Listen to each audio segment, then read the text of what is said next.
यूं ही नहीं मैं बन जाता हूं। कुदरत के कोने कोने से खूबियां खोज लाता हूं। गुणवत्ता की गहराइयों का गोताखोर हूं मैं। यूं ही नहीं मैं रजनीगंधा बन जाता हूं। महाकुंभ अब समाप्त हो चुका है। 45 दिन तक चले महाकुंभ ने कई नए रिकॉर्ड बनाए। महाकुंभ ने कैसे सनातन के गौरव को दुनिया के कोने कोने तक पहुंचाया, इसकी चर्चा अभी कई दिनों तक चलती रही। महाकुंभ को सीएम योगी ने एक चैलेंज की तरह लिया और महाकुंभ के सफल आयोजन से देश भर में सीएम योगी का रौला फैल रहा है। योगी मॉडल की चर्चा पूरे देश में हो रही। विरोधी भी मुख्यमंत्री योगी की तारीफ कर रहे हैं, लेकिन सीएम योगी महाकुंभ पर ही नहीं रुके, बल्कि महाकुंभ के बाद सीएम योगी का ऐसा मेगा प्लान शुरू हो चुका है कि अखिलेश यादव का तनाव बढ़ जाएगा। क्योंकि महाकुंभ के रौले के बीच सीएम योगी ऐसे फैसले ले रहे हैं जिनसे लगने लगा है कि वो 2027 की हैट्रिक की तैयारी में जुटे हुए हैं। योगी आदित्यनाथ ने कैसे हर घर जल की तर्ज पर यूपी में हर घर महाकुंभ पहुंचाने का बीड़ा उठाया है, आज उसके बारे में बताऊं। साथ ही यूपी में लॉ एंड ऑर्डर को लेकर सीएम योगी के वो ताबड़तोड़ फैसले जिनकी हर तरफ चर्चा हो रही है, उनकी भी बात हो। लेकिन पहले सुनिए महाकुंभ से सीएम योगी ने क्या सबक सीखा और महाकुंभ पर सवाल उठाने वालों को क्या जवाब दिया। प्रयागराज के बहुत सारे सबक भी हैं और महाकुंभ का सबक यही है। देखिए, श्रीमद् भगवत गीता एक बात कहती है कि ये यथा माम प्रबदन्ते तांस तथैव भजाम्यहम्।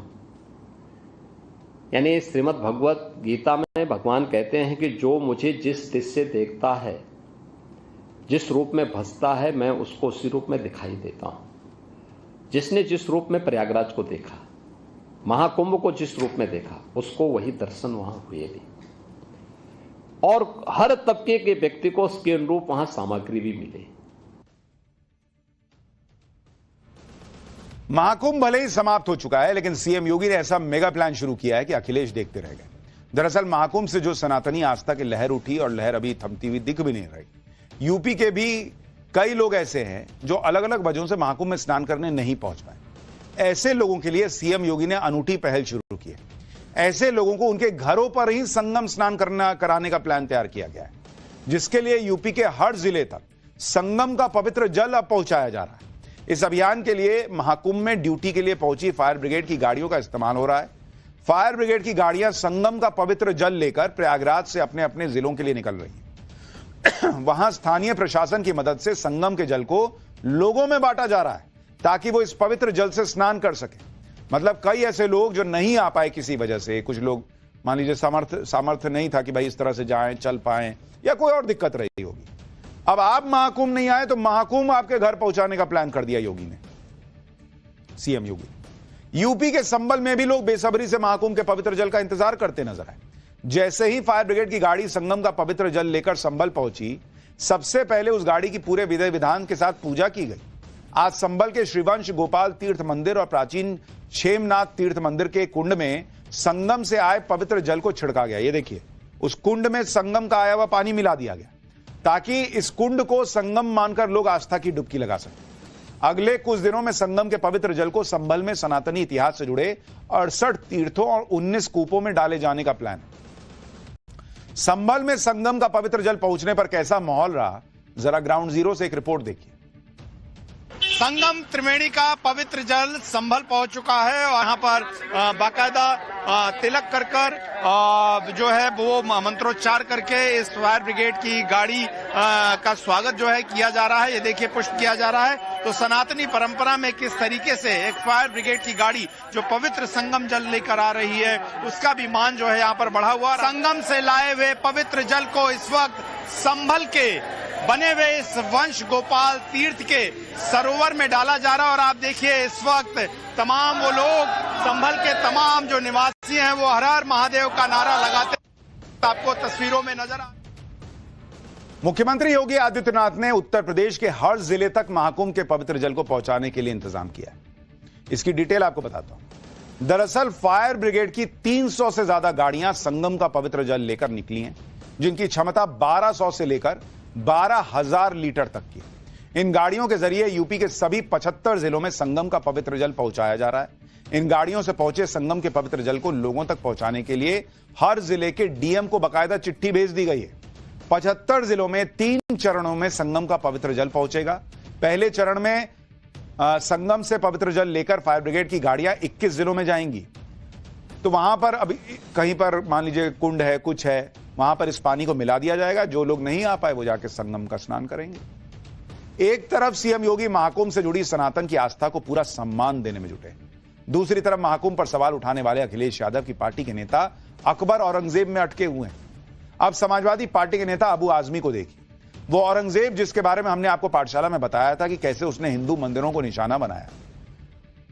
अभी लोगों ने देखा किस तरीके से छत्रपति संभाजी महाराज पर अत्याचार औरंगजेब ने किया था।